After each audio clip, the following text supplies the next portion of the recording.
అండి, welcome back to Sravanthi Shetty designs. చూడండి, ఈ లట్కన్ డిజైన్ అయితే ఎంత బాగుందో. దిల్ షేప్ ఎలా ఉంది చూడండి. రెండు వైపులా ఇలా డిజైన్ ఉంది. దీన్ని అయితే ఇలా డిజైన్ చేద్దామని అయితే చేశాను. ఇది ఎలా స్టిచ్ చేయాలో చూపిస్తాను చూడండి.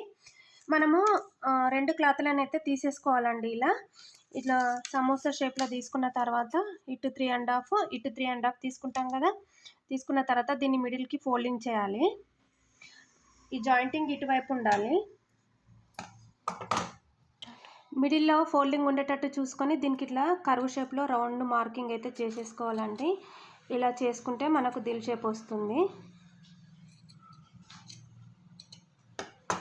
చూడండి, ఇప్పుడు దీన్ని ఎలా స్టిచ్ చేయాలో చూసుకుందాం.